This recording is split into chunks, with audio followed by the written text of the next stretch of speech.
Hi guys, welcome to Paul's Garage. I'm also Paul the Fisherman.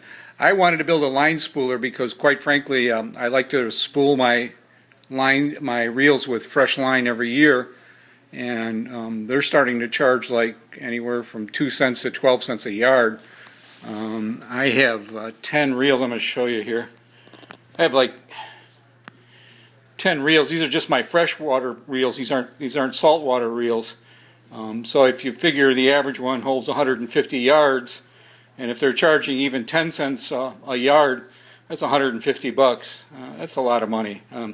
I could build my own little spooler for around 20-25 bucks. So it was worth it to me just to make it. So I'm going to show you how to build it. I'll give you some instructions. I'll give you a little bit on how to use it. But let's talk about the materials first, because there really isn't a lot involved. If you got a piece of 3/4 inch plywood, that forms the base and the walls. A couple dowel rods. I used 5/8 inch for the axles to hold the spools. The spools I think are 3/4 inch, the majority of them. So 5/8 inch works fine. You'll need some springs just to keep some tension on the spools. Those are available at Home Depot. They come in packs of 4. There's 2 long ones and 2 short ones in each packet, and I think they're around $4 a piece. A couple clamps, some eye hooks, and an old shaft of a fishing rod. Hook it up. If you want, I added a line counter, because if I'm working with braided line, I back it with monofilament. So I want to know how much monofilament I'm putting on my lines as well. A piece of 1/2 inch plywood to make what I call the despooler. You need to get the line off of your reels. Pardon the pegs, they're a little bit crooked, but doesn't matter. It works just fine, and I'll show you how that works. And then what most people have is some kind of a power drill. That's reversible, and then you're in business. So the materials I'm going to show you here. This is the base and the platform. Again, the base is 10 inches by 22 inches. The 2 walls are 11 by 5 inches, through which there's 5-inch holes drilled. And then you run your 5/8 inch dowel through those 2 holes. That forms the axles to hold your spools. Put a spring and then a couple washers on. There's 2 washers on the right side and 2 washers on the left side of each line spool. A couple long dowels. I use that just to hold the springs. A short dowel, and that's just to put extra washers on there if I want. Some eye hooks on the bottom to run your line through. And that's really about it. I'll show you how to use some clamps. I put just a little case that could be it could be breath mints or whatever, just a little tin case. I screwed it down just to keep different shafts on there, because what you're going to want to do is, if you use the drill, you don't want to sit there and crank all day, so you're going to just hook your drill up to one of these shafts, and the shafts have to fit different shapes. This one happens to be an old Allen wrench. It's hexagonal. I don't know if you can see that or not. I just cut the head off a regular Allen wrench. That's about it. I keep a roll of tape there, because when I'm done, I rather than try to look for all those little holes, all the little slots where that line stores, I just put a piece of tape on it. And then I use a couple clamps just to tighten down the springs when I'm spooling, so the spools don't free spool. You want to keep the line somewhat tight when you're putting it on your reel. Okay, let me get set up here, and I'll kind of show you how this whole thing works. Okay, very quickly before I start, I just want to show you, this is the despooler. I made mine 6 inches in diameter, and I put 3/8 inch holes. Real simple to drill the holes. Just drill across first, and then drill an or just line out across. and then line out an X. Come in about 3/4 of an inch to an inch. Put another circular line with a compass, and that's your drilling marks for your pegs. Obviously, the center peg is going to be in the center. I'm going to show you one more thing here before we start. That way, you don't have to watch all this if you don't really want to. This is the material list, so if you want to just stop your video for a second and write it down in case you're interested. Again, I just used scrap. The only thing I bought were the springs, and I wanted the line counter. So the rest of it I really had around here. I had some dowels laying around, and I had an old piece of 3/4 inch and a piece of 1/2 inch plywood. The spooler I make out of 1/2 inch plywood, so the Despooler.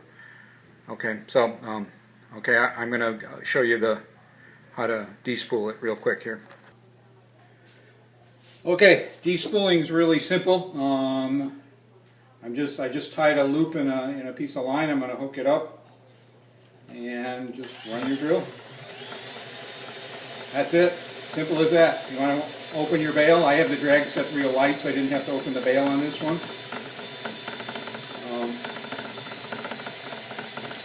In the old days, I used to take a large weight and get on a deserted road while we were traveling to our fishing location, and I'd throw the weight out the window, and at 50 miles an hour it despooled pretty quickly. But my fishing partner got pretty upset when I did that. So this is a little better way.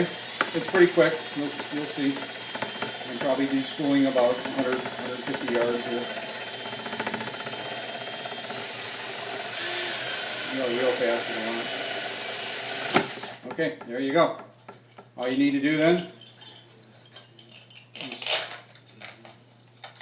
slide it off, and your despool works real well. By the way, I just took a shaft from the old rod so that when I spool and despool, I have something stable to hold it.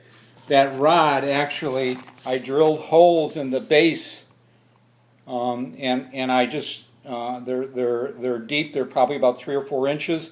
I drilled them big enough to take the junction of the rod into it, and that holds it pretty well in place. So I can do my spooling and despooling operation.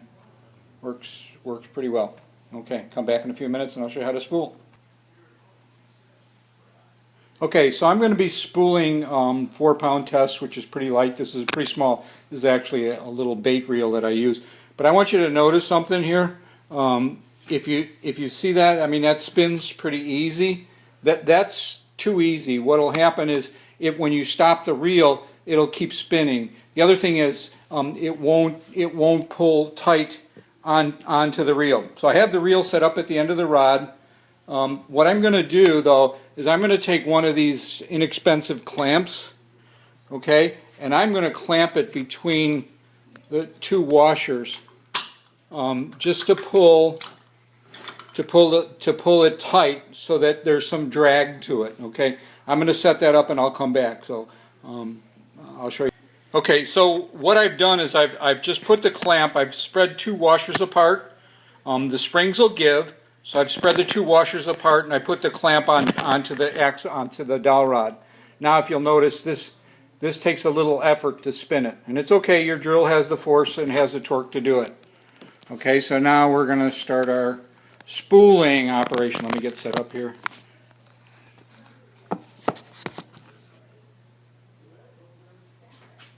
Okay, so I've got this set up. One thing you should know, I think.